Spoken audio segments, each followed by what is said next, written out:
All right, so I'm leaving the Las Vegas card show. A couple things that I want to say before I forget. First of all,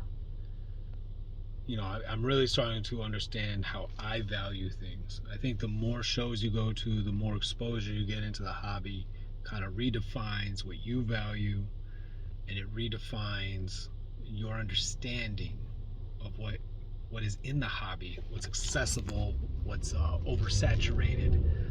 And so I think going to card shows is an amazing tool for a collector or an investor to better understand the markets that they're actually playing in.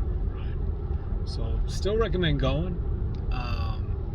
Even though it was low energy, there was low traffic.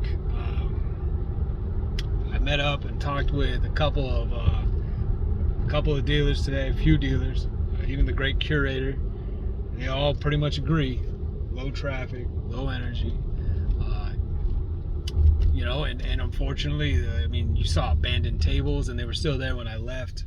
I left at 1, and so I don't know what to think about it. I mean, first of all, it's Vegas, right? So if you got dealers coming out here, maybe they just decided they wanted to have some fun on the weekend, and they only really showed up for Thursday or Friday. I don't know. Maybe they just had a great time last night, and they're gonna come into the show after 1 p.m. I don't know, but a lot of empty tables. Other thing that I really kind of picked up on, well, there's a couple things, but another thing is everybody's got the same stuff, man. Everybody's got the same stuff. And then you'll see one dealer selling it for, $20 more than the other dealer. But really, it's extremely repetitive. Extremely repetitive. And so that's kind of, I think this is the first show where that was really like in my face. How much people have the same stuff. I don't think I ever really, I always knew it was there, but I guess I never really had the opportunity to really pay attention to it before. I'm usually going to shows as a dealer. And maybe it was because there was so little traffic where I was actually able to see everybody's inventory and actually take note of what everybody has. And it blew my mind. It was a big room, right? Lots of dealers from all over the country. It wasn't just local dealers. Man, they all got the same Mike Trout cards, same Kobe Bryant cards, same Michael Jordan cards, same Holland cards, same Lewandowski cards, same Tua cards, same Patrick. Like they all have the same damn cards. It's like you go to a crowded restaurant or something, everybody's wearing the same shirt. It's weird. It's really weird. And then there's less than 10% of the dealers are selling things that are different. And when I say different, it's not different like completely different. It's just they're in a different genre. They got the Star Wars cards, they got the Marvel cards, they got the classic Disney cards. I think the great curator was the only one with the classic Disney cards. I saw one dude. There's this dealer named Lenny. He's cool as hell, by the way. Shout out to Lenny. Older dude, seems like he's retired something. He seems like he's in his 60s, maybe 70s. And I had a conversation with him, and he's just a home-based dealer in Vegas. And he operates out of the garage type of thing, right? And he just buys a bunch of stuff and he builds collections of different sets and he sells the sets. He has like a list of clients that he works with, but he doesn't have a big old store or nothing. But he was set up there.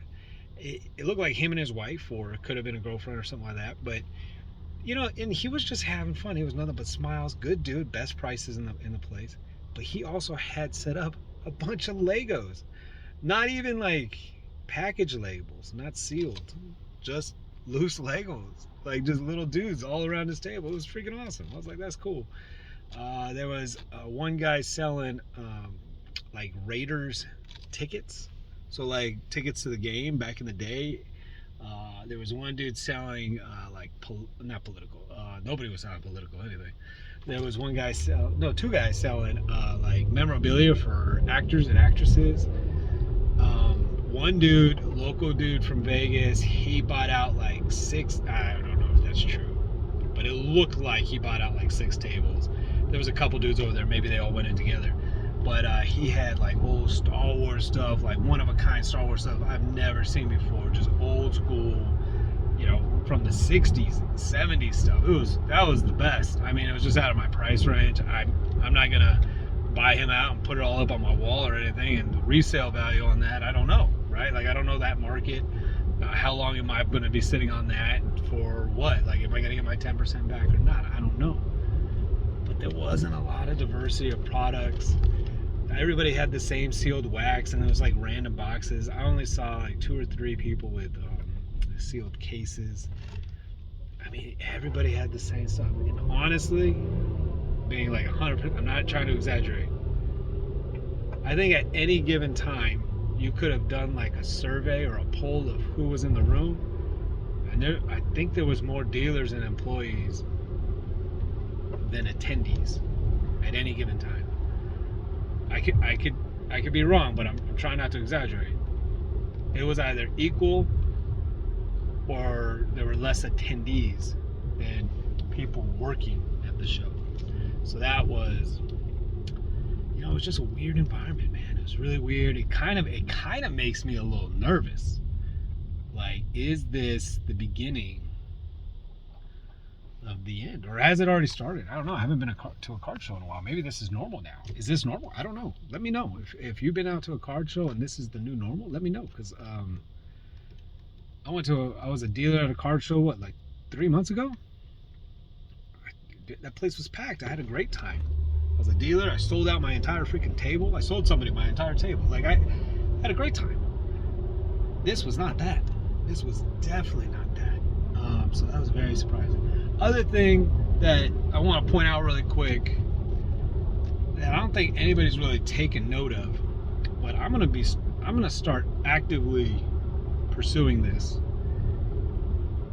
I don't know if you guys all know, but the #1 selling comic-based character isn't Marvel. In Marvel, it's Batman.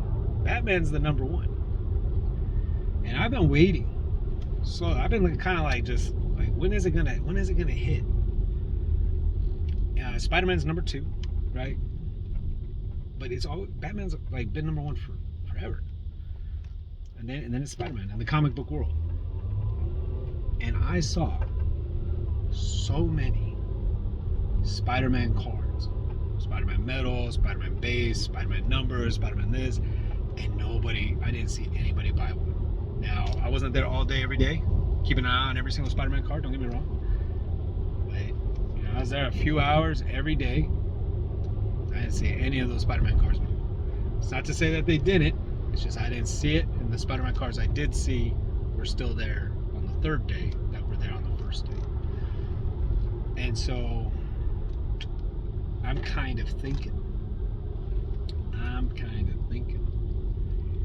either there's got to be a shift or there's got to be a death. And so my thing is, maybe people will start getting into DC and Batman stuff. I don't know. But man, everybody had the same stuff. It really hit me hard today. And I don't know what that means. I don't know if you've really paid attention to that, but like, everybody's got the same stuff. All right, everybody. I'll probably make another video.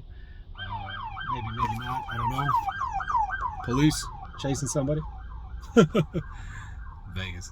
Take care, everybody.